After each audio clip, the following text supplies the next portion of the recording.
Yamfa asida Emma Ochidi Ampong Kwame Nyame se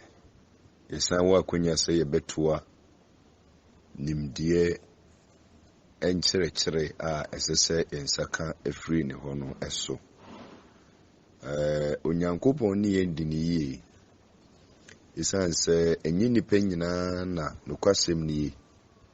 ensɛm a ti sei no wɔmote ansa na wɔmofiri asase so obi wɔ hɔ a onyankyerɛkyerɛ sei a anka wanwu ntɛm saa obi wɔ onyankyerɛkyerɛ sei a anka wammɔbra bi ɔbɔɔyɛ enipa bebre no na edi emia still ewo Kristo sumu ebinum ani efrefra kura kyese ɔte asɛm a yɛ no kura ohunu badasedanka Awurade sɛ yɛyɛ de wɔhu yɛ mmɔbɔ na wadom yɛn na yɛtumi aba behyia ensɛm bi a ɛte sei na da bia no ɔnam ne honhom so ɛkyerɛkyerɛ yɛn na ɛyɛme ahohoho a sɛ important personalities like you no abrebia no mode akoma pa agye adesua no na mode mo ho to so fa ho to asɛm ne so asɛm no ne bɛsesaw asɛm no ne bɛdane wadwen no asɛm no ne bɛsɛti wo free but what in common I say without the word there can be no deliverance from God. Inti deliverance bia enye based on the word of God, the true teachings of Christ, you know. Eye fake. Eni nyina so. Ete se ura edanum no wanfa ekwanum. Jesus say anybody who enters the house without passing through the gate, you know, the person is a thief. It will be a one for Unyankopon kwanso. Ama ne nsanka biribi. Ama ne nyini wo honhom. Ama ne nyanyina so no. Onye qualified to be part of God's kingdom. If say ade bia onipa wonsa beka bra wo bedi Awurade achi no esese fa Unyankopon hyehye yeso. Samfa nyame hyehye yeso na wonsa ka you have to question the source of where you got it from. The bia on your free no, you have to question it. It in the wonsa can biribi na ade na wonsa kan no abrabo imu no amfa nyame akwanso a esese ohunu say outside of God no ne aka nyina ye the dark world the honum na wonsa ka free. It is will be person obey spiritual. You need knowledge that comes through the teachings of God. So what you say, that is the kind of knowledge you need. It Awurade nam ne honhom so gusu kyerɛkyerɛ yɛn na yesua de pa na ade bɛboa wo a wotie me every now and then they say sɛ mrato bi wɔ ho a boni bi wɔ ho a yitutwene sister bra mame papa mia wani boni de ɛɛdɛ nanso epraw edi unya ebema nyame anu unya mabɔ afei woyɛ hwia enyeyi principles ya ebe enema yesua yi wom ebinya so mfaso a ebedane wom eyiom efiri mpokyerem eye wom a omapam ho achi ewo bone ne mrato. Sin is a destiny killer. Sin will deny you all the goodies. Sin will prevent you from being successful. It the principles no eba nenkyerɛkyerɛ ne eba nesese hu ne say they will work for those who are living righteously. Consciously try to live right before God. But what in common I say? It ene anopɛ Awurade fa me so di kan kyerɛkyerɛ kwan a obefa so a adwen no bi free afiase ho. Iti baabi a yedu no megidi sɛ obiara te adesua na se ema ɔba abɛtoa so. It is a adwen no free afiase ho a what next? Bedi kan a highlight say onipa bia wo yiedie no eye adwen no ne ma odi yie wasase so. Without the mind, without the brain no untumi ndi yie wasase so. It is a Nyankopon ka say ebesi yie ubedi yie a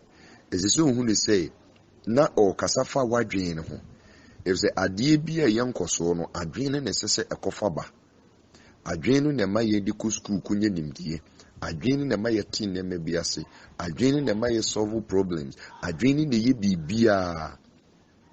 so atenkomo na say na adwen no baby okra ne tie e ya adwen nim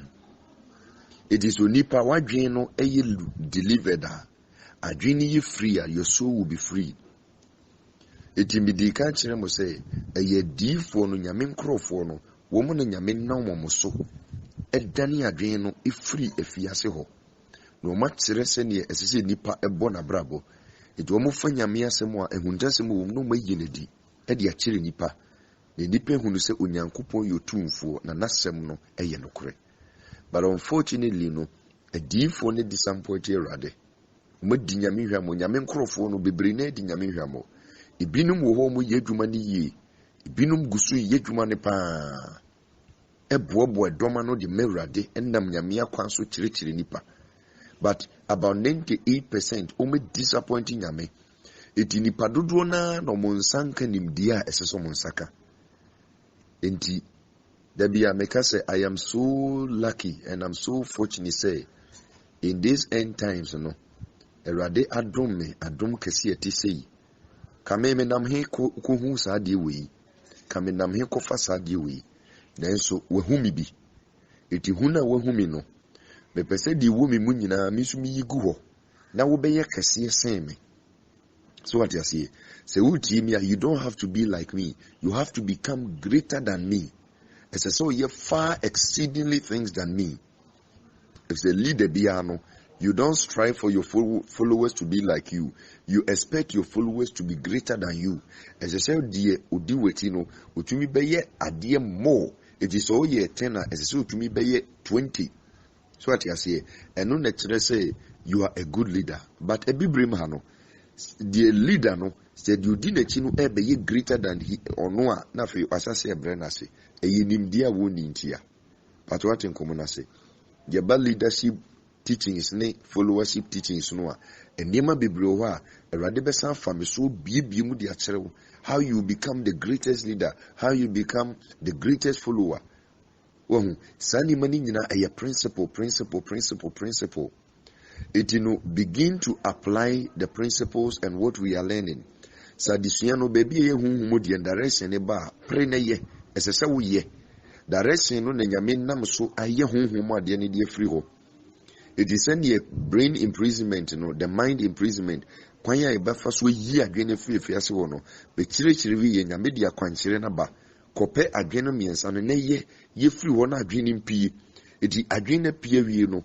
What next? Near to us when they say, now you should be able to command your brain to do what you expect it to do. Say adwene necessary a big creative. A creative bibi a boy jumano, na ma unkoso no ba, na uye die ba, na honto no ba dia. And as I say, a fear adwene free fiaso wana bano. Utumi se adwene no mani ye ni wo pese wo ye, enye the other way round. Na me ba bikum na ma kyerɛkyerɛw. Na me bie wani e wade we hu so ho.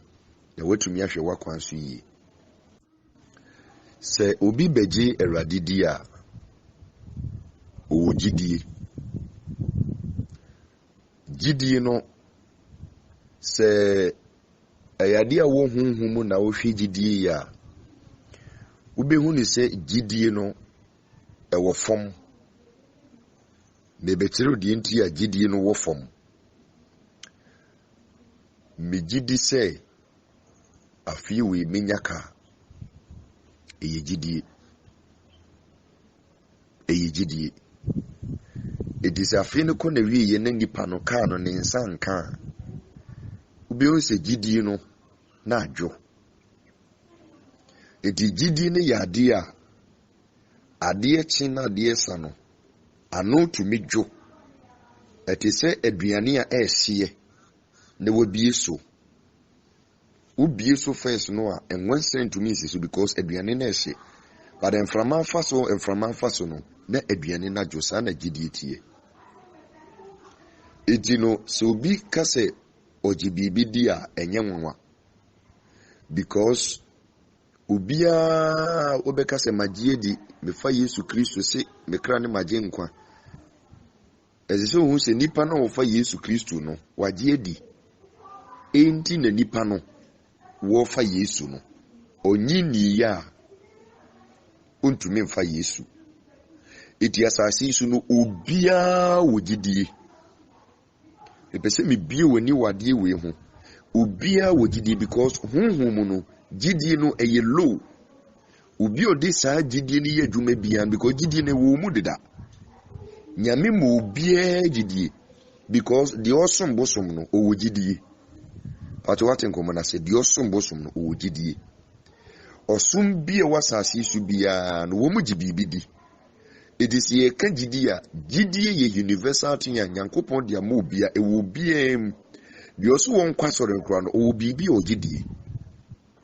The oye money ritualist and cross will be o gidie. That is a gidie no a common a idea says ubia what in common I say. It is a wo no ya wadwin say ube operate with gidia untumi nkoso. It will nipa bia ube hu se wakoso no tumi ye extraordinary things. E wu nyame mu no nipa no o go beyond gidie. Believe or go beyond the gidi. I have faith no. Bible no see gidi ni mo a obi ntumi nso ani eye no kore. Gidi ni mo a obi ntumi nso se wanyi Yesu ani a na wani ni nsem no so a ogi ni dia obedi ni nsem so. Eti se wanyi na ani a ntumi nso ani eye no kore. Yesu nso ka kire sunyafo ne se mugidi ti se sinapi ababa kumpa anka mo betumi akasa emmepo tutu saa gidi na Yesu kan wasem no eye different from the saa gidi na obia wo no eho no na Yesu kan asem bi wo magye Yesu adi wo munyeni ni wo magye adi patin komuna se na gidi be na Yesu kan wasem bi o a so se mu wo gidi ti se sinapi ababa kumpa na eho no Yesu kasafa ade bi a eburu gidi so. If we say gidie no say ubika so di gidie beye adwuma na ade bi a eye higher than gidie no ankwa bi o say de kode no emmem e Kristofo aginkomse bibredi bare nkomse na ifri nyame wo bae no entumi amem idi aya yetaka se nkomse ne ba na wo wanye hu bibia emmem enkomse ba se wo ye hu adwuma edibisa ho se adenti ne nkomse ba na wo gidi ne se ko ye hu adwuma ban gidi no wasn't it enough eti me pese obia adwen saadi hu ko etire ubia wo platform you be no at a point in time you believed, you had faith in something. Say adi we be adwuma. It turned out to be negative. Didn't you have faith? You had faith. Didn't you believe in it? You believed in it. But I didn't to me amem. I didn't na anye adwuma. Because gidi no e yellow. Iti brana Yesu ka se sunyafo no wo mu wugidi ti se sinapi ababa akumpa anka omo bekasa tiu anka wo mo bekasa ama emepo etutu akogu pum gidi nso no mu obi dida eti eho no asembe na Yesu pese oka anka omo bekasa esese omo kembiribi esese omo ma command esese omo hyese bibi nye adwuma saa command omo bekasa no eye higher than gidie. It is over 2 Chronicles 20 verse 20 now. Wasi munyi unyankopon ni na mobetim munyi ne difu ni na mobedi me pese otie ni pa evise apart from ahano baby no wa unyankopon ka seji onipa bidi adenji na osi nyame nkrofo no adifo no wo nsem na nipa befa wo yiedi Deuteronomy 8:18 say kai Awurade wo Nyankopɔn do ma otumi a wodidi yi. Ba ha no wo say se wanye diifo na ni a. Undi. Ebese me bie wani wo sa particular quotation we hu because earlier no me quote but me biem kakra am we hu no ni etwiem.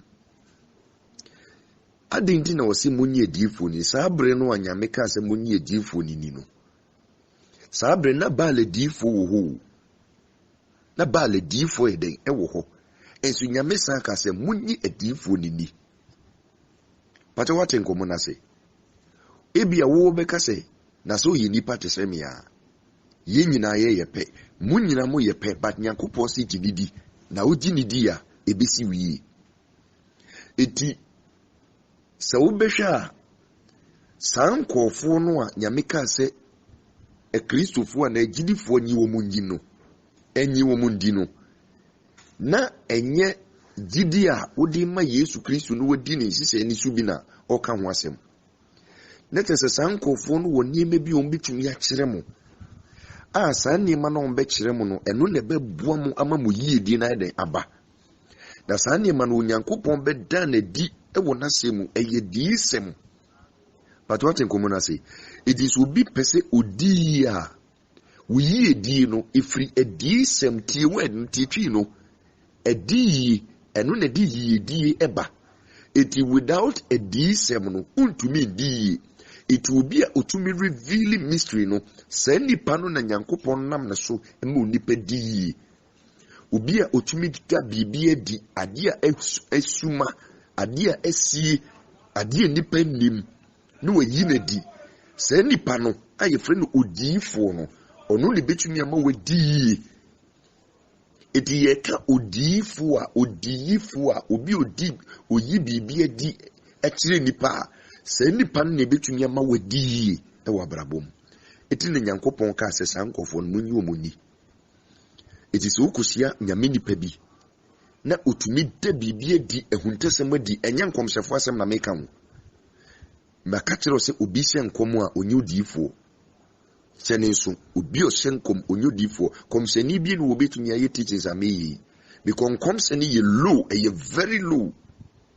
obi so ye komseni a ontumi mfa ne ho ntoto de me yesisi an ho because we no ye edi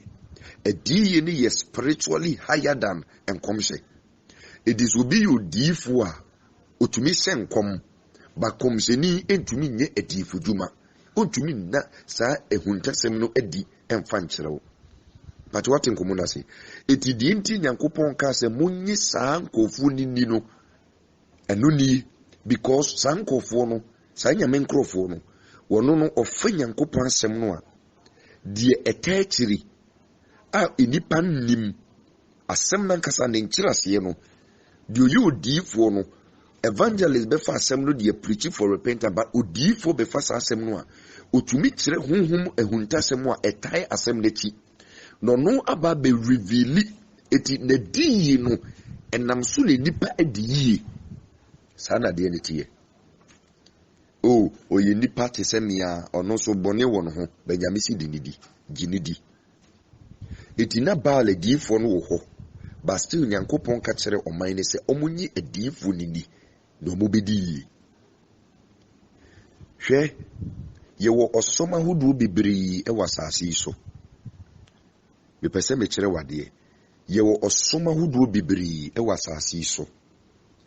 na osom bia obekomu no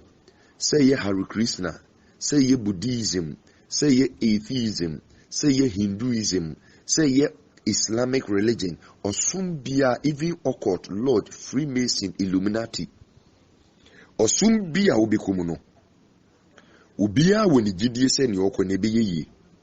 but omo won kofu bi wo mu a omo gi wo mu di se enam wo mo so eno mo beye dey ombeko so etu beko occult mu no omo wo occult grandmaster a occult foni nyina gini di se true sai nipa no wo mu yi di beye dey ebeba because a occult grandmaster no onu na ebeyi principles na chidifo di beye yi no aba eti o reveal o da de di chiroma true onu ni revelation no na occult foni nyina edi lodge mu a wo nipa bi a osum bia wo nipa bi a wo mu gini die because when you obi a wo begi ne die a se nipa no untumi when you obi a wo begi ne die a wo se nipa no untumi nkoso untumi nyi saa na nyamesum mu no ye wo nkofu bi wo a esese mu di wo mu die na eno na Satan enso ehunu se Nyankopɔn ne sisiye mu no enkofu bi wo a wo ye adiifo a wo ye nyame nkrofo a wono no aniema ehunta enipa dwen emma so na watwe nipa dwen si so nimdie bi emu dɔ a enni nipam na wakɔkɔ yi di abrɛ wom da sankofo no wo mu huhu because wo mu no wo mu reveal sane mana wo mu ma amanfo di ewu nyame mu eti no ye say obema nkofo bi asɔre no mo aba be from ho adiifo eti won say asase so no obi ye sɔfo a enipa ntan pene na semtie obi evangelist ayi ntan pene wo mu a enipa koma ehwehwe di omachi eye adiifo eti obi ba na okase oyodiifo si pe ne nipa nyina eni abamo so oyodiifo de na mame nku hu no na nyame mfa ne sunye bibi mame eye bonsam na yi nipa sa eti waseda frenkofu bi aba be gu adwuma yi mu ena oma yom ho adiifo eni nipa akomo nchen basankofu we so eye bal adiifo gonyame adiifo no womo nkasa by heart na womo no they are great teachers nyame adiifo bia ye revealer o teachi it is a wu say odiifo bia ba odiifo bia no obeyi omane nten e wo bone ho it is a wo honhom mu a ade a adiifo no omudi yedwuma mo no enye gidie adiifo no mpegidi asem wo honhom mu a adiifo no omo operate agidi level because so steady titi difo ne ba yini nyina wo mu nyina wo gidi dida Mose wo ginyame dida but extraordinary things are Mose ye a difo di kanfo ne ye Elijah ye Elisha ye no saa niema na wo mo ye ya ebro so ne wa free ogya manaba no na wa yesi ye manaba no ne wa kasa ma wo yesi no enye gidi o eye command eti gidi de obi a wo gidi but aka command no akasa wodi enhye ebetu bibi so se ade ni nsi na saadi ne betumi esi a esese wadwen no eye free se wo betumi de enhye atu bibi so manesi a eho no eno ne level adifo no operate it is all benyame mu na hu se obi ye extraordinary things na ensankyerani isi na bibi koso a esese ohunu se enye gidie eye command no enema enipa ekoso Patin komonase. Edino esese wonu say enipa wo me extraordinary things ewu nyame mu no it is not gidi enonti na edifo no omuhunhu no because edifo no mumfa gidi na yedwuma wo mo de enhye wo mo de command sa command no eno na me ba be kire no de edifo no command na bibiasi o command na bibiasi kwan be na mo fa so mo yesa ade no so atiase kwan be no mo fa so saade ni sie eno na me ba be ka ho asem no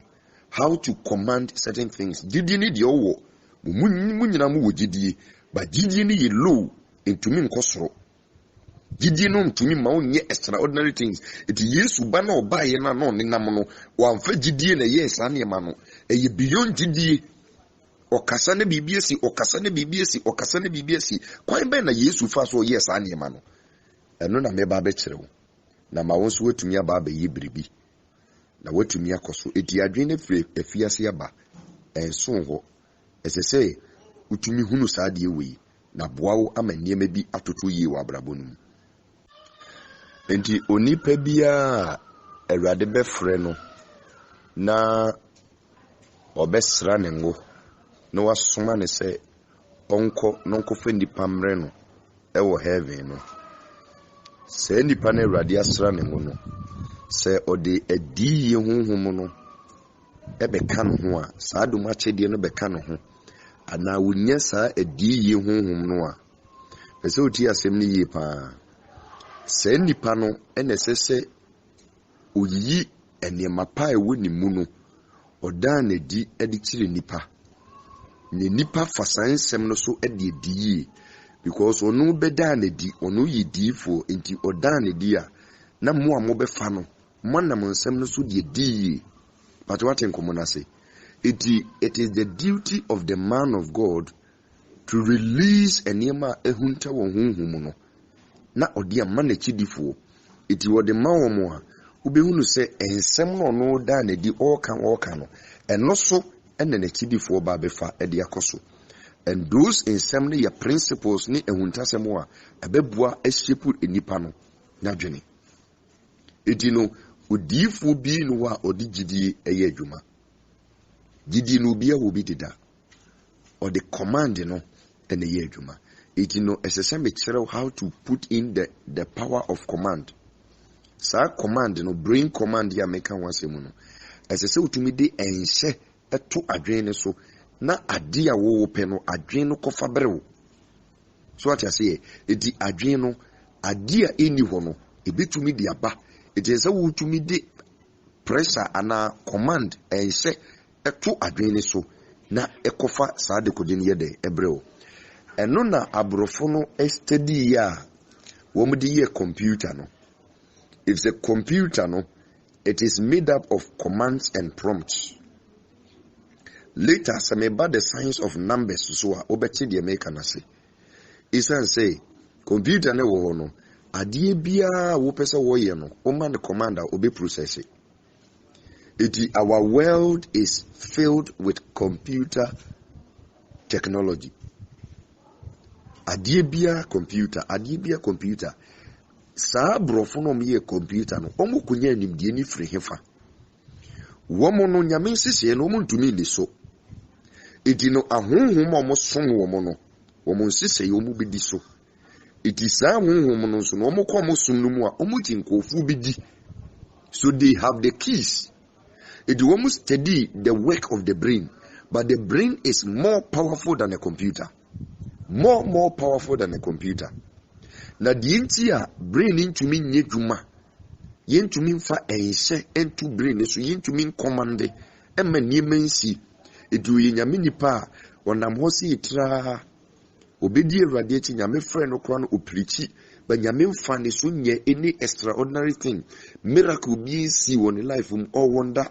odi gidi ne ogidi se yare nbeko gidi no obi a obi gidi ye low gidi no ntumi ma yare ne ntu something more has to be done. But what in common say it is adwene no free fiase aba no ese me kire how to command the brain ese me kire send the enhye ebeto adwene so na boawo ama wo wetumi ayeden aye bibia opese wo ye eti no osum bi e wasase so no omu wogidie then so omu nkofu bi omu mu a omu revealing mysteries kire wo mu a ema de omu ye bia ekoso Freemason fo won nkofo mu ji omu die eti wa bedi awurade eti men kasa me de me yotri ni na me so me di nyame asem so me bom paye me yesi sa ne ma no eye but ese hunu sei nyame yi nkofo bi egu ho nyame siesie nkofo bi me yichirichiri ni enchirichiri na nyankopon de ma me as a teacher no frame no bedi no kura amenyame me ni nyame nante my love my work just say adie bi nyame chirichiri me nyama bibri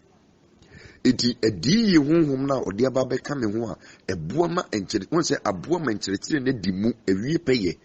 edi nsem ni bi wo ameka wo honam mu a onti ase efiri him na eba esese ohunu ati ase edi no gidie faith no obi o operate at faith level and a gidie level bia no ontumi nkwasoro uye extra untumi nye extraordinary thing heaven ne die gidie a wonya wo Yesu mu na wati ne di na udi ni nsem ne so na obeye tini ni no yi won afri boni mu no nti no obekọ heaven but asasi so no untumi nkoso. If you want to be lifted at your principles eti esese adwen no mebo na adwen ye free na me kire se ne obetumi ya den eyisu adwen no eti prophets deal with commands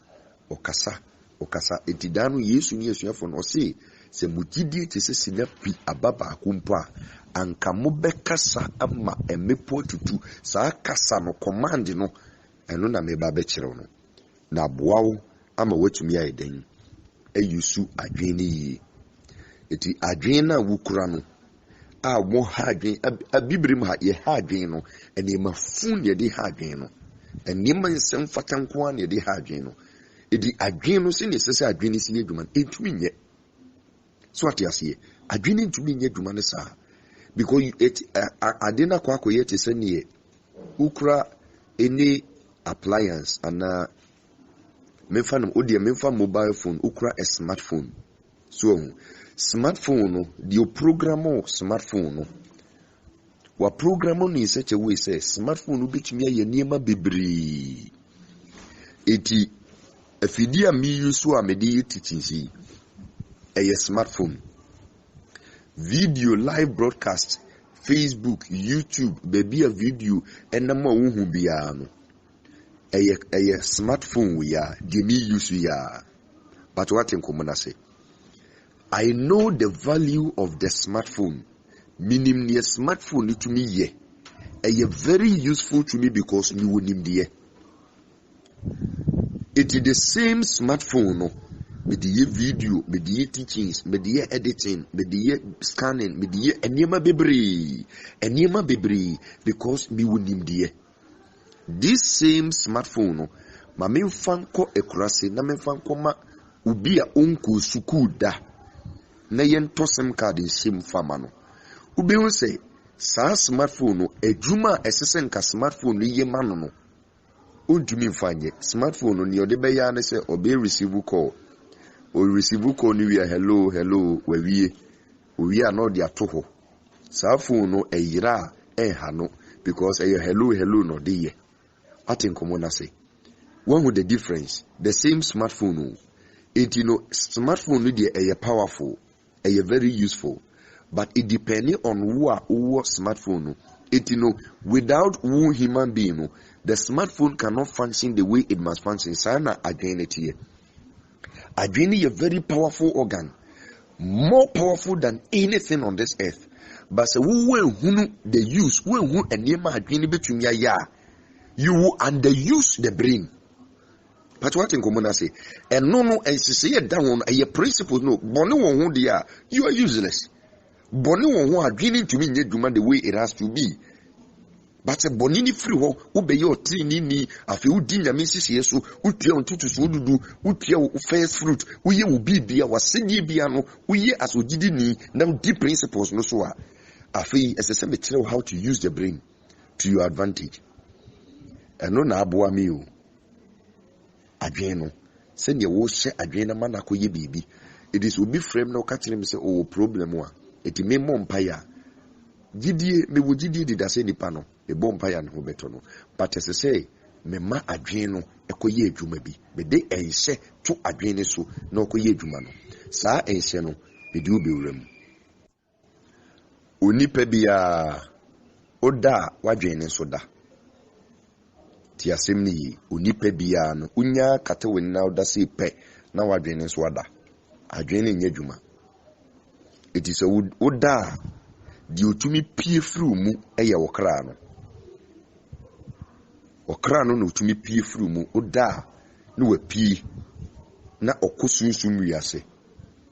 because okra na nkasa ene wu nipa bia no there is just a container flesh no body no is just a container. It ye can the real you are a your crown.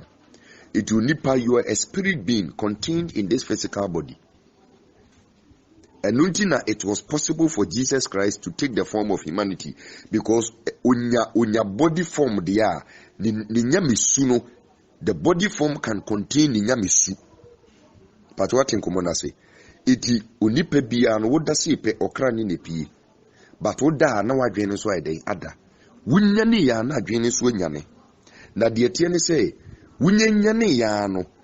na wonhia sese wuye bibi no adwene nante ekọ faster than walk faster than you are. Adwene ne ene won nante pe. Adwene pie wunya sorry ya na adwene pie. Be kire wade enti adwene no wani guso a onenam. Na nenam na onenam no oye den. But what you say, the brain works faster than you. We are what you say, oh, ko baby no, ebia we free, as a man can say, oh, coco foldia. wunya sorry ya no adwen no wunya mfo campo na adwen na dukufo dua deda na ne wokoye no kra na adwen na du ho baabi a opese okura na adwen na kura ho eso na wasaman kesi o eti adwen no nantentem esene nipadua no onipadua sa na de ne tie eti wonnam asase so unyanya ne ya se hunu se wadwen no pie onante faster eti wunye nru ho na adwen na duru ho eti adwen ni tumi kofufa mea bi a wo krampo no wunnim otumi koba e di information brewo pese me kire wade atenkom na se eti wo wadwen no e betumi akọ places you have never been in this lifetime e betumi akọ many places. It is obi e wa America na me ni di nkomo a e wo phone so a asem na wo ka no me ni beba no na madwen na akọ akogina ne nkyɛn me hu nipa no me ni isi ada wo me ni isi ada but adwen ko gina ne nkyɛn na o assess situation no adwen no calculate judge is the information and report back. It in the previous lesson me catch you say adwen no use two main important things na me liken it to electricity and communication wise. Electricity no and only the energy of the brain and only power adwen no na communication no so no lines no a nyankopon awayan no the whole body no wired with communication. The communication lines na woni pedua no your neurons, the nerves, and no na information name transmitted to all parts of the body. So what you say, me call medicine school, but home no a temi mo no ene ade na de me kono biology man so man mensuye nu etiri. So what you say, your nerves, neurons, tiny cables are Yankopon dia waye ni pedua no from head to toe. It is a genie pia again so on a telecommunication wires or on a telephone number. It will appear to me ko baby powered by the energy of electricity no wako it will appear obi won say otumi ko baby na wakwa ye adwuma bi na o the report no brew. But what in common say it is the brain that allows a man to collect useless things. The same brain allows a man to collect things that are useful. It is no why we need pie flu mu a ede no ye. When we say me kire wade se unhu bodan ni a obi a wabodam na tese yen yebu ni se na dwe na eden asai na dwe ni nye dwuma. When we say bodan ni no osore no pa ubi una ofufa enema enye osesa useless things enema bon ade ye useless esu ni mfaso eno na bodan ni ye den esesa unim de man esesa sa de no eya adwen no awo ono uni control of adwen no ontumi nkire adwen ni wonye eti adwen no ade man efa eye ne mafun enema ensem fata enema enye it is who say bodan ni sesa niema ewa bonten a saa na unipa wadwen ne tie epie firi mu kwa ekosesa niema ye unipa bibiri wo ho a na dwini pie firi mu a enema funko na ekosesa me be kire wo enema nsem fata nko a ma dwen no koye den ekofa ba eti se nipa no be hu say otumi yi ade bi wo be dwene ho ase na wukura ade be ne kan wadwen otumi di sensemfo we sa obi tumi wo ne ba ono ankasa ne yemo ba a wonyi ye abayo a ne nufu kura piepie ne tukura piepie ede be ne yakono won ho na ono atumi ache ne ba na one nada o ate adwini pie ye no de kofa ba ye no no oye bodan ni it you very mad many people are mad but few are walking on the streets inipa bibere abodam na dwini nye dwuma na dwini pie firi ni mu a enima ekofa ba ne nye ma papa na die nti a eba ne saa no mekire wo but what go mona say it you know senya bodan ni pie a osesa niema basa enima nsem fata no saa ni nipa bibere adwen no se pie firi mu a saa na ade no ekoye it when you become a believer you have to control the brain so obegidi a obeye ogidi ni a eye wo na sese o hye adwene no mane kofa enema papa ediba how to command it no Sadwini the fiase you cannot command it. Number one. It is here we free fiase no. A free no wababi believer as a same boao be ye send him the end the chiro. The way to me as Sadwina manaya dame. Aqua kofani ma papa ediaba. It is in Yankupo free bia. Or mount bittery. Yame frame and one semi drop. One mammy bittery, one mammy sikabi. Adio de mammy a yadrino. It is no bittery or de mammy a yesa and chirichiri and yameno yeno. Or chirame sanima winina. It did be a mekasa. Mekatro say, it took me 8 years to be prepared for the ministry. 7 years na nanka sisi it take me mammy we pay. But a name be wa a kachiri. My mammy who can mimi ye mistake be it at the extra 1 year betoso. Nanka say Israel for according to Nyankopon asem no kan ye no on the one time o ka kire Abraham no nanka say Israel for edi 400 years e wo Misraim e wo Egypt. But Moses ye mistake 30 years e be kan ho. Moses ye mistake bi e duru wa mekire wo. But what in common say eti say nyamini pebia no ye mistake it has consequences on your followers. It delay on progress. It delay on ye. I don't want to make any mistake a bit delay muyedi because a mimi koye mistake bi sisi ya na honhom no demons ne nsa kam ya ade anka sese mitumi hunu adwene kofoba honhom ne yiba aboafo e kame honhom a wo ne menam anka sese wo fa me so eyi kire no because of mimi mistake nti onsa nka it is sese mehwe me hu so yi sene be ya menko breaki any of the principles na boama ade a ebrano brano onsa nimdie sese onsa ka no onsa tumi ayedan aka edi sese ohunu say nyame firi obi a onse udwa oma osika bia ade a wodi be die eye wadwen no eti wo yi di obi bia eye adwen no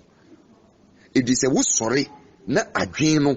epie firi mu na adwen ne ntumi ankofa ne mapa amfa mrewa obeye loose obeye poor obebre Yesu say me be you hiani se ne be ya momo be ya defo it is okay so be ye odefo a eya adwen no so what you say eya adwen no it adwen no e will preach above the strength of GD so obi to me hunu se no obi to me ase na adwen no amana kofa bibi papa dia bre no a eye greater and higher than GD. Eti mu ejidifo no ekristofo no you are not able to command your brain to do certain things for you enunti na moyedie no aka echi no nunti na moyedie na aka echi no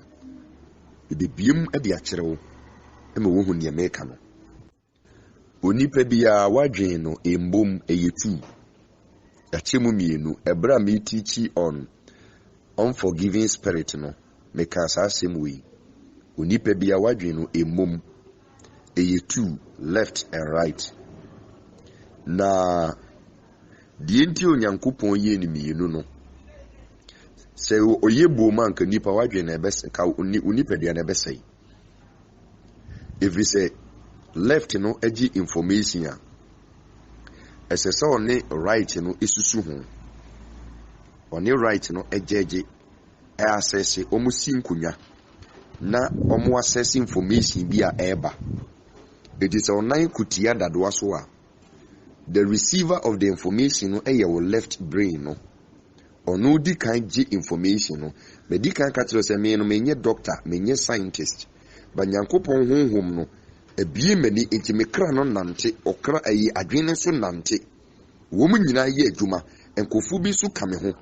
na de bemu waduru sa level ne principles no enti di so enkyerechire no fa ye adwuma na beboa wo because I know what I'm giving you minim dia me de ma wo no bi obefa nimdie ni bia so no ebesi mi ye onka fam da ube pija ube sori afri fam honom na waba be yo kese eti adwene eye mienu eti se onani kutia dadwa so a na left one receive information fast enough no ne kese no ayi nifa no adwenwe ho na o magi atumi se ba bia onani si ne enye eti yi free ho eti na we release some information e dia ma right one no immediately na wa communicate to adwen na adwen no apija onan no se wa sorry free ho within the short time no brain me no to me dwen assembly ho no ma pass judgment sentence no ma decision now I act on it It will nipa bia no ansa na obeye biribi no. Esese adwene mienu susu ho. Eti asem bi tumi kire wadwea ubedwen ho a butumi se wadwen ho a insiso ayese no wabre no na wagu ahome se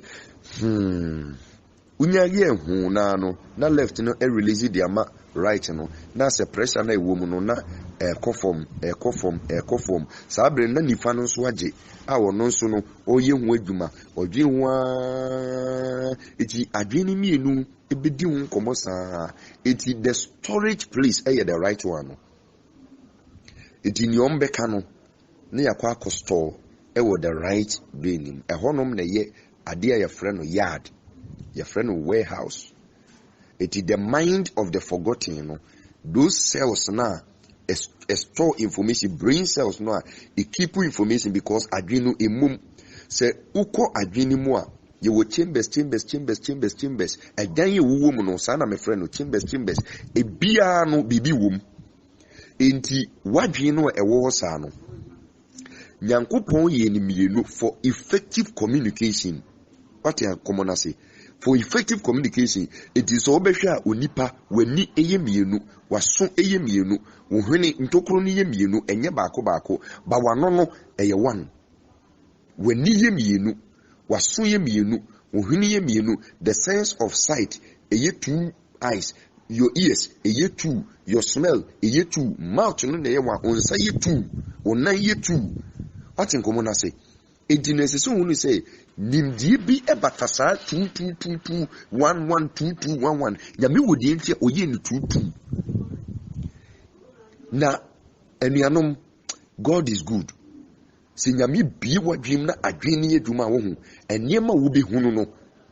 etime se me wakonya se me nkoye adwuma te se ne mumu binom mu wakonya mo de ye adwuma no a I'm telling you say ke nipa beba me nchen bosiabo because principles am de be ye adwuma no be nyini ebekoso but osi minni se nimde no min dan na di mfa nkere wo na wo koso eti wo ye yi no wo ye die mu na me so me fa me ye die eti se me nyi se nimde no amwa na man nkere wo a utumi ni eti se me dan na di e de kire na wo di na wo ye die nim no me so me fa me die eti the more me kire na wo de principles ni adwuma na wo ye kese na niema koso na ye wo adwuma na wabia ekoso eye obi adwuma na wo ya principles na wo apply ni no obi o say before you realize no na nyankopon de wo di ama. I don't want you to be an employee forever. That employee mindset no you free what you are a child of God. Udi adie o your this year unya kwa what you say o your this year unya kwa and say wo sumu bi kosi ewiye. You have to become a boss of your own at a point in time. Your mind, as I say, to be created, to maybe ne be a juma. Now also fun for what in common I say. I don't want you to carry that employee mindset. No, the time has come for Adesiano to rise up to the occasion. I didn't force my mobile too much because Adjenino ain't free. It is a year too. So that you can have effective communication. But what in common I say? Na adi esese woni say wadwen no se betumi free Kumasi akonkran nipa ne ti Kumasi o pese oti nipa nipa ne ti Kumasi esu de ni baba no so na adwen no emiri bi atwam asem bi esi wo nkran na adwen na tumi anante akwakodum nkran na nipa ne ti Kumasi so na adwen no ti ho ena asem na esi ye many years ago and some time back no na adwen na sase asese na ojaje it will be say adwen no bedwendwen ho ani mienu no won bedwendwen ho a uhu ne be ye na wa ka asem no ajeje abua e de decision abre say ni esi wo honom no asem na wo ka kire dipa no ne wo kan no uka ne yi pa iti wono asem na isi wo no udibem enso na nipa ne ti Kumasi wo adwene tumi akọ jaje ama adwene di nkunim di abrew adwene ka kire say ne wo ye no wodi nkunim uyi ni yi enso na oti Kumasi oti nkomo na say adwene no etumi akọ nante enu ti na mumu bi ube o say o bompa ya na adwene no ene nam baabi na se wadwene free mpaebɔ no so na adwene nam baabi obi bɔ mpaeɛ no na adwene na kwa akosi aduane odi asi fridge mu ma light off tina adwene na ka kyerɛ sɛ aduane ne benyinya omadum kanea no obi sɛ no Satan to me fa saa kwan so de din sɛ hunu wo during your prayers because wadwene pia wo bɔ mpaeɛ no wo bɔ mpaeɛ no so you are wenyane di adwene pie sa na wo nye strong wo hunhum mu a demons no tumi chi adwene na oma direction dia ko ba bi a emfaso obi eni so di mpaeɛ na obebo wani beba ho so no na okura mpaeɛ na obɔ wadwene nam baabi adwene ntumi eni ampaebɔ nati ugidi sɛ wo bɔ mpaeɛ be yi ba adwene ntumi amfolo ugidi no ankwankoye eti Yesu ka kyerɛm sɛ mugidi ti sɛ sinapia baba ko a anka mo bɛkasa ama emmepo tutu no na Yesu pa kyerɛ sɛ gidi ne de mo wɔ eti sɛ gidi no yɛ dwuma ɛsɛ sɛ adwene no ne koye saa de no ɛyɛ adwene na ɛkɔma nsɛ bipo tutu free hɔ ne kogu pom eti gidi no bɛka adwene ho a be sɛ you will be able to make headway na nsankyerɛ ne asi. But no way. Womwa so for my bedi madansi. Enipa bebree aba me nkyɛn a no munya ye fon wo ba. Pati ase oba no mebusa ne se ugidi se beyeye so obetumi anyem osi megidi. Me se okay koye saa de we boso me ne beso no obanyem. Ne ma kyerɛ ne onkoye. Owo gidie se nipa no nadwen na nkwankodi eti a obi se enye dwuma but eye meme madwen na ekoyi bibi nti se wo wadwen no anye antum na wo nso wadwen no entumi ankwanko carry out saa de na mese kona koye no a onyem eti wo mo madwen no eye adwuma no wo mo na nsenkyerene ebe o makwem wadwen no nye adwuma nsenkyerene ma wakwem miracles ma wakwem miracles eti adwen no mpaibom mu na opie no nenam no de ahomone na eya adwene sa so what you say because warfare no it happens in the mind adwenum no omo set the center stage for the war it is a war nya strong war be control adwen be direct adwen akọ ba bi ense so okọ eno na niema ehu hia during prayers na adwen no enenam ho we say me kra mpampaye ukra wo be hu sempaye na wo bo no enko because adwen ntumi 19 ni ade na wo kanaki ensema wo kano according to John 6:63 no a life their spirit and their life what you say it is a wo no wadwen ntumi anko ani nsem na chia there will be no life the question is adenti na adwen no etumi anante akonkran wo bra wuti kumase na wako judge asem no di moya bra se udibem na the same adwen no untumi nhyɛ no ema ne nkoye ade papa emfamreo untumi nhyɛ adwen no ema ne nkofa sikamreo untumi nhyɛ adwen no ema ne nkofa emwamreo it is a Yesu ka se wo beyi tri na wonye dua the solution is not in prayers, the solution is not in your faith, the solution is in the brain adwen no obuafo nipa wo pese mo bua wo no omo wa adwen nim as we gidi ne ti ho na ni dane wo fa so se ni wo fa discover bre no ansa na watumi ayi bribi. You look at this one we need da wo fa so se eye adwen ne se adwen no ne se e kokasa kire wo fa no ati nkomo na se enti wantumi ansa adwen na mana nkwa be hu emma make how to command the brain. But she say necessary who say ansana adwen no betumi aye commanded no esese oye homework bi sadwen na tumi akonkran akodi asem wo bra oti kumase adwen ni tumi pie ekofa ne ma bone ene ma fun de ba obi na adwen ni pie ayi sister Agata the owo market no o say dan wo ko dwum na otini fiu onyane ye no o say dan wo ko dwum asasem na o kan no o say ye o ya pa ifine koi ene Agata nkase biu na adwen ni de sade na ba na adwen ni pie no ne ekofa bai na adwen ni pie no hwe ne adwen ni kofa bai ade obi dia ye no adwen na ba be ka kyene say emane ne nkase biu no no so agi atum ai oti ono wa wusu ni ti sei bekura ni Agata ye nampo ona ma no say Agata ye menene nkase biu kopenta ma mewu wajimi ene ma fu na adwen ni sesaba It is adwene to me kofani mafun ba. Ube ye gidini a. Wo nesese wo control adwene no ade esese wo kofa ba. Ene ade a ensese wo fa ba. Eye wo na wo be control. Enye obi a. Na ansa na wo betumi aye saa ade no. Me pese wo hwe diagram na me de beto platform ne so no. Me de kire wade. Se wo hwe diagram no a Monfanche me mantimi andro ni ye, but adwene no me de kan ka say eyi 2. It won't say 2 no. Me draw circles mienu e top, left and right. And social bad e corner mu top no. Sa arrow na e connected from bad to good no. Sa arrow no kase say ba connected from the left brain no to bad no. Chini pa kese me draw back connected from the left circle no to bad no to demonstrate say adwene no both papa ne boni nyina yeden ewom ade bi e wasase su bia wadwene nimbi ene ma boni nyina e wadwene nim ene ma papa nyina e wadwene nim patoti asem ni yepa eti papa ne boni nyina no if you want to find it you will find it in the brain. Eti se bodani esesa ne mafun a eti se ne won so wodne ose se ummodam but wadwen no ede enema ensem fata na eden eba. Now the question is den na obi a ummodam na dwen no sipia ono de enema bone nko a ne tumi sesaba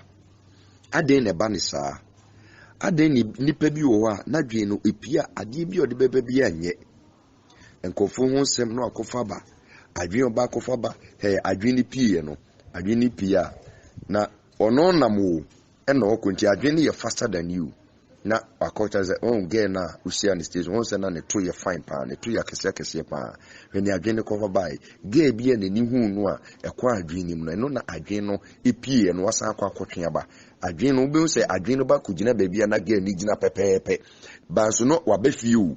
na opie ye no obaye no hwene adwen akofa ba nti nipa bibiri ade na o madwen no ade ba kofa bi aba bi anya ade papa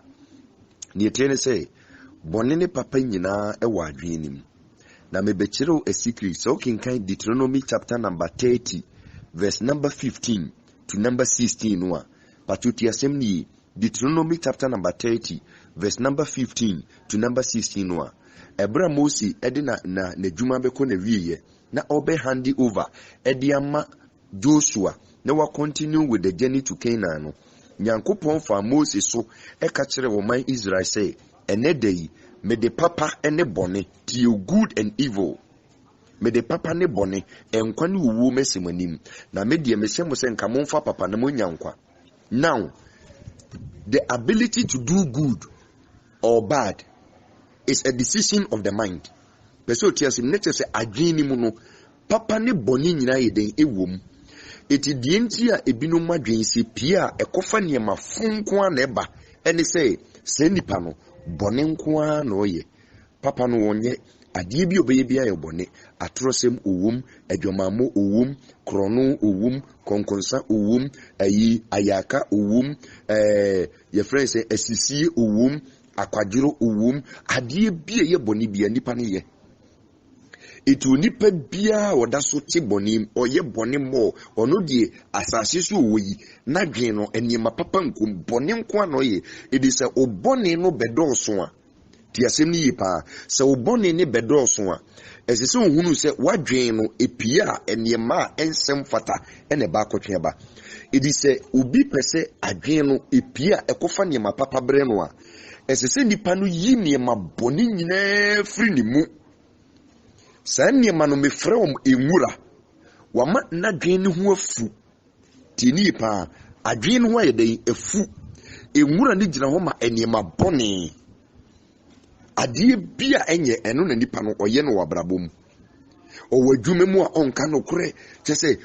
onko dwuma tem onfa principle bia nya dwuma enti bone nko na se nipa ne ye wo se nipa no wadwen ni pia entumi nkofa de papa amre wo because bone a wo ye ne doso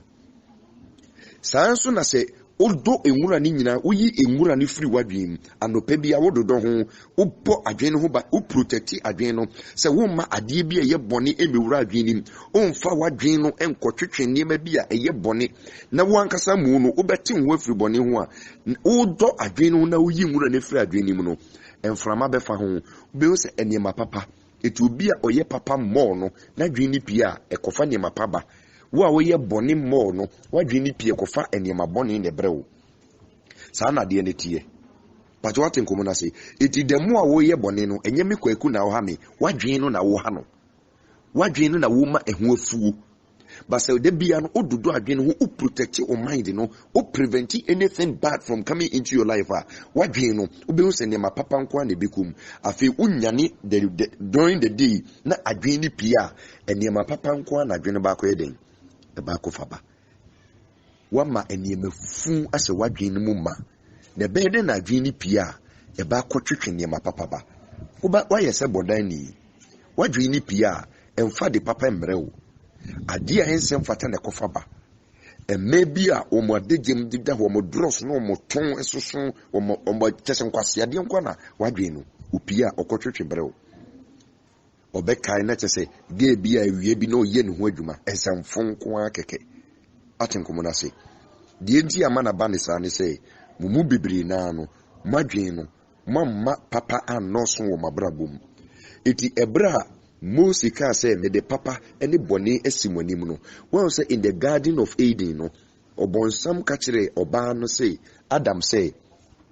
Nyankopon nim say da mu bedi aduaba ni bi no mu behunu papa any boni na dia Satan ye wo garden no mu say omani biye no eno kata papa ne so eno de boni ni si nipa nim efiri ho na nipa so ase say boni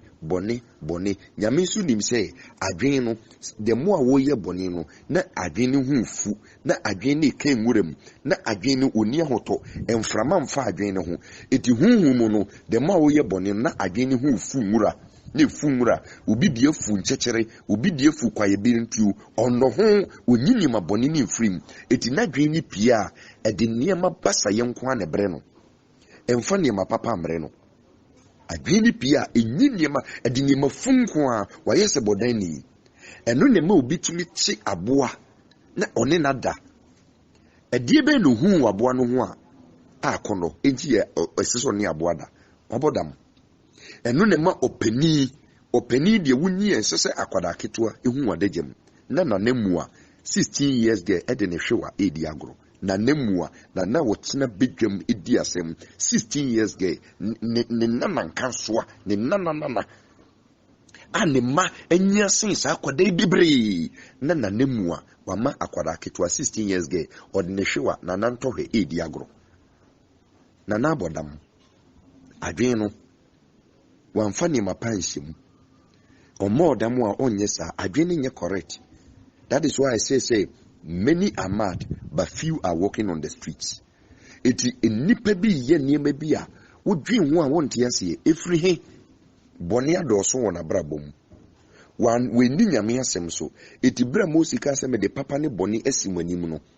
na wo pakire omanfo no se demo a mo ye papa no na mo ye papa na mo nyankwa because wadwen ne be mu wanyina che wadwen ne be ku ntem it is adwen na mfa ne ma papa mrewa ubewu ntem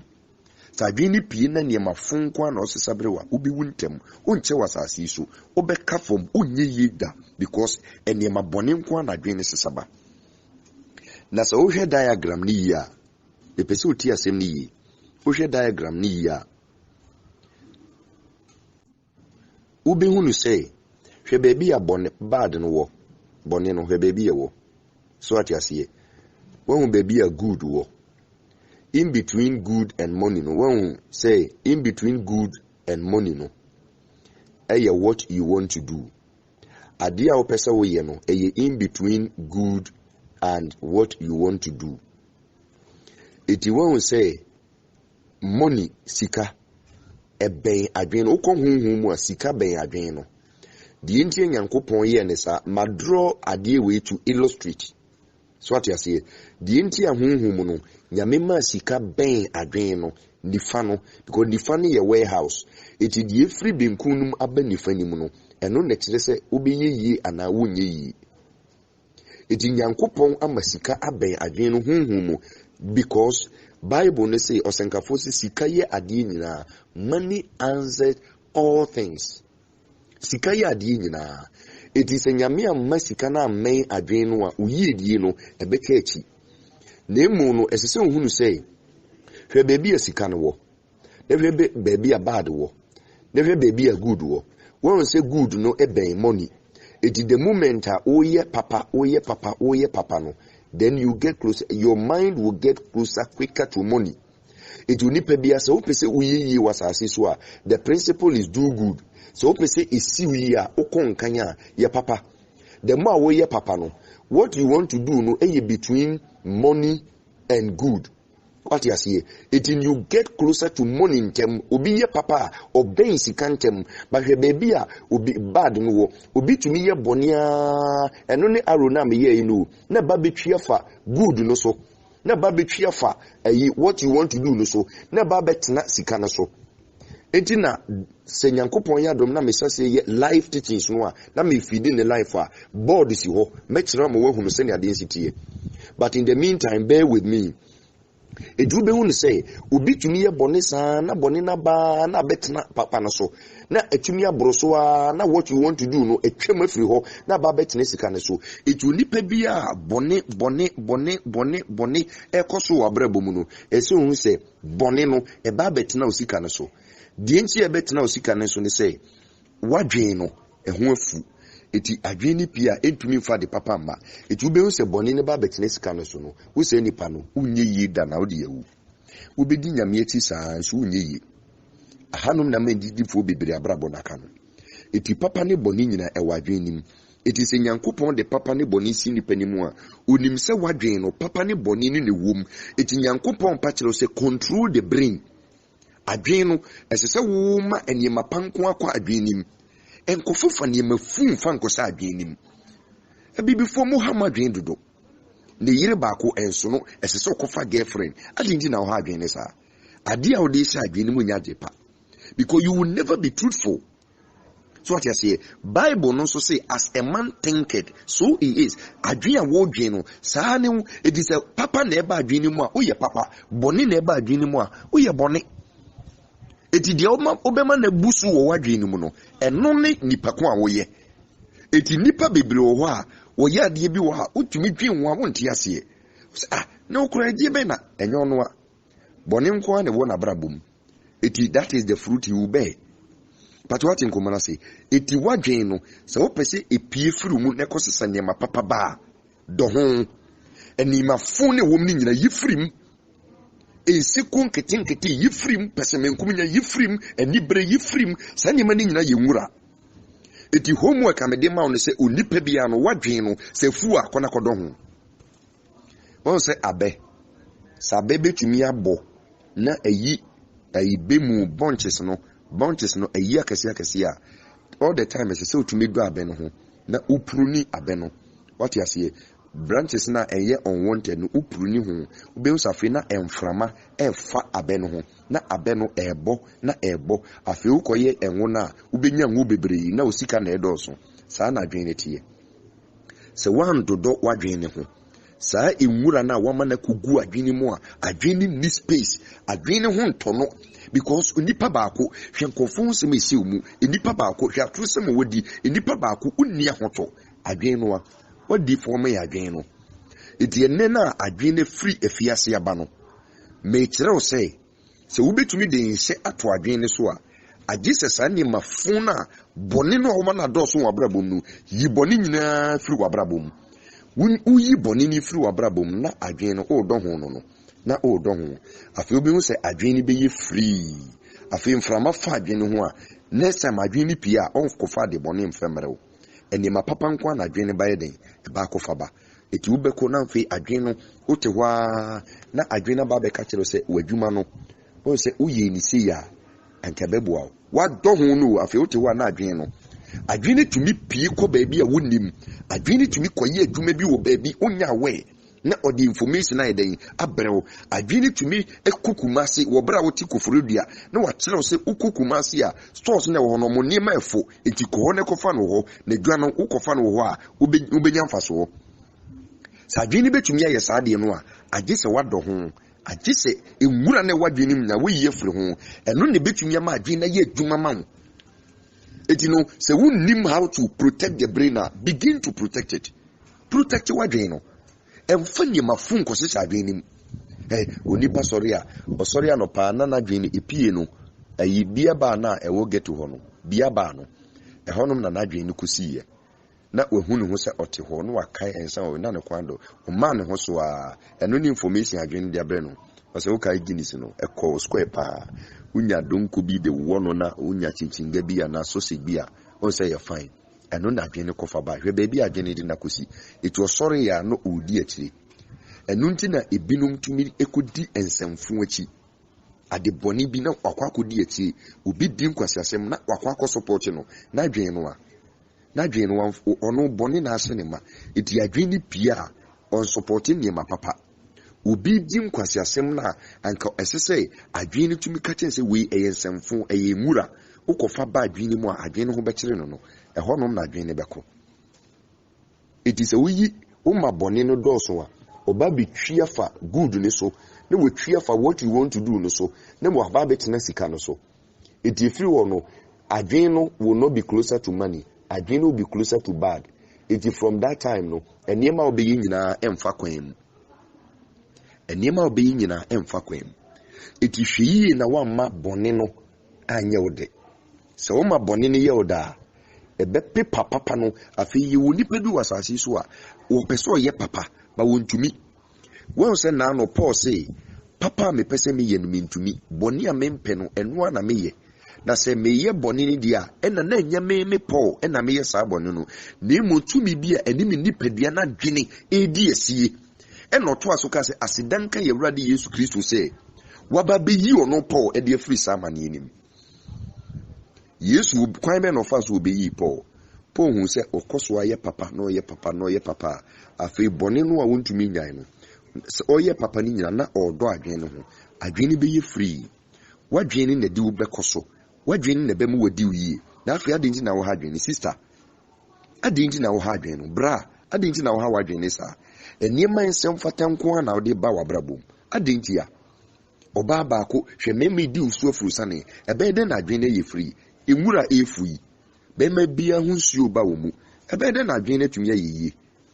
because wo krampo no nkofo a ehwie omu nsuo gu wo mu no bad luck wo hwie gu wo mu poverty hwie gu wo mu ayi friend saying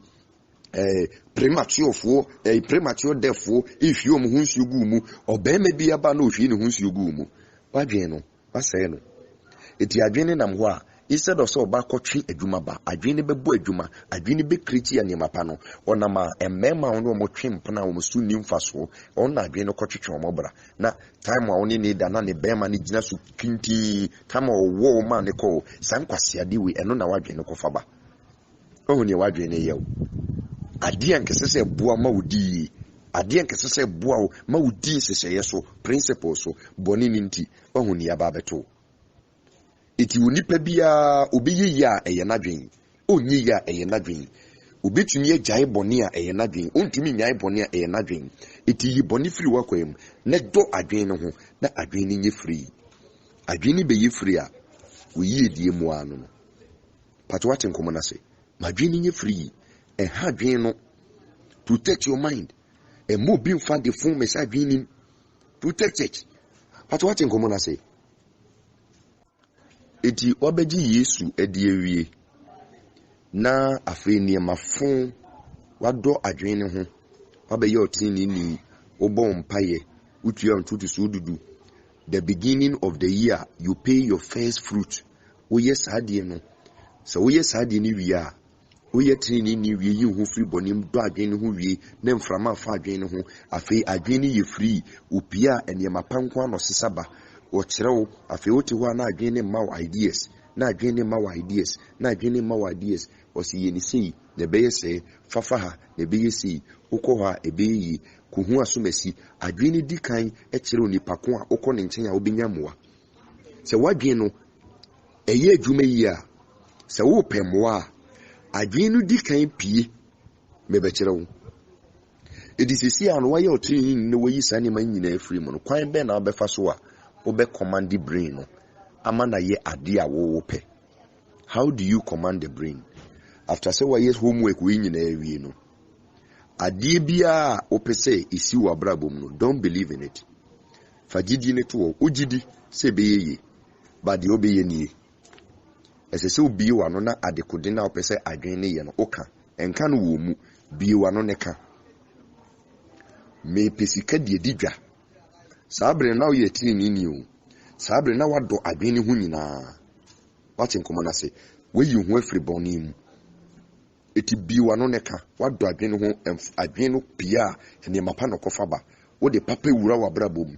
ti bi wa no ne ka me pesika die didwa oka enwi hu biu yiwani free so menka se kan wo mu Yesu se mugidi ti se sinapi ababa ko anka mo bekasa wanka se wo begie di o se anka mo bekasa esese adwene pie ekoye se adwuma no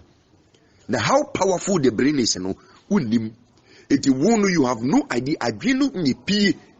ne nante kohwehwe sika ne de brew enye wo umfa oni padua nko o Kristo ni abobesen wo banka bo. What is your problem? What is your problem? Kasa kire wo adwen no me pesika die didwa afi wo kan wi a yiwani obi on se adwen no opia okwa kwahwe nkofo mu se sika no okwahwe nkofo mu se sika no eti se ya wo fa ene sese okon ho a na adwen na kokasa kire wo fa se wo fa ase ne kura no won se wo mane na che eti nka be ya pe bibi koma no no mfanye bibi wo ho a na wo fa frew wan kan kire wo fa se wo peska wo no afra kosu an ho te sen we wa na ho adwendwen kura bi si mitrim ho adwendwen be si mitrim na sisi e den na wo ye ozo wo fa sisi a de mini bibi a meye ti nyame na mehwe se obibi kwan bia na so okay na den na opese oye osi minye ska bia nka metumi dia se business bia se eya adwene ne kokasa kire wo fa no adwene no wono me nante no koka kire wo fa ne se ne wo fa ase no pisika e dia ye adwuma enti se wo no eya dia wo hwe wadwene su ya me se adwene ba kotwetwe ne mapa e dia brew adwene ba ye adwuma dia ma wo but what nkomo na se enti se upi bibia oka me pepen we pen na wo pe no eni ho wonni anidaso baabia but this say adwene ye free nti no oka ya yiwani free so enwi hu biu adwene pia oba ko hwe baabia pen ye den ewo eti wodi ane se wo be ye training ni wodi ane se obedi principles ni nyina so principle bia me be kire no di so fa ye adwuma apply it in your life enyi bi mfrim atenkomo na say apply all the principles di nkura for so se wo be ye na do adwene ho e mani mafunkum madwene nye free enframanfa ho afi ni wo pe no ka we yes ade na won pai bo be yeketo but enima bibiri ne bisi ensenkyerene akese ne bisi so life me na meka kire wo ensenkyerene akese ne bisi so life enti wo ka me pepen we ube so wo hwa no bi aba was your sister pen we kura no mi chinchi enema meto na ya me fe na metoi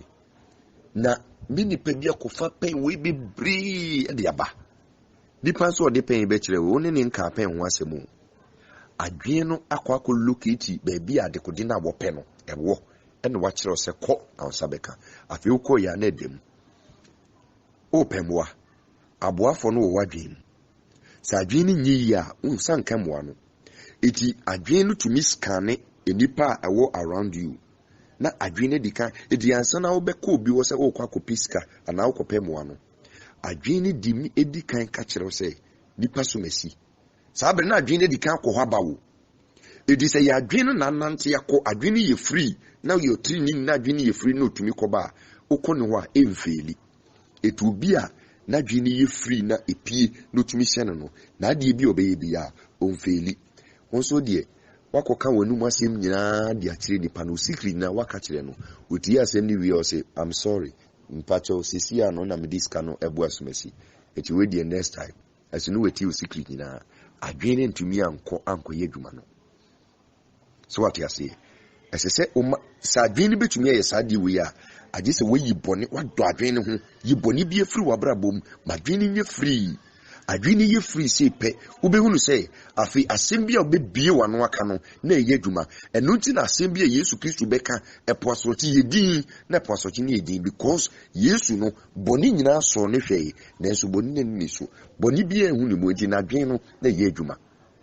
Enuntina in the previous lesson na make actually say Nyankopon ka say momma yemmo onipa woni suban ne seso na wo hwe wadwen no ene mefu ehim ebede na dwen netumi akwa yi bibi di abrawo eti ade bi a wo pese esi wo abrabo mu no gidie no wo command it mesi yeden fa enseto adwen no so bi wano ne ka enka no wo mu bi wano ne ka kasa oka afi yiwa dwen free so adwena ba konam allocate baby a adekode no wo no wakwa akotwe abrewo so atenkomo na say it is one secret ama me etumi agina if you say ade bi a me pe no enye mpai basem enye gidi esese me bie ma no na meka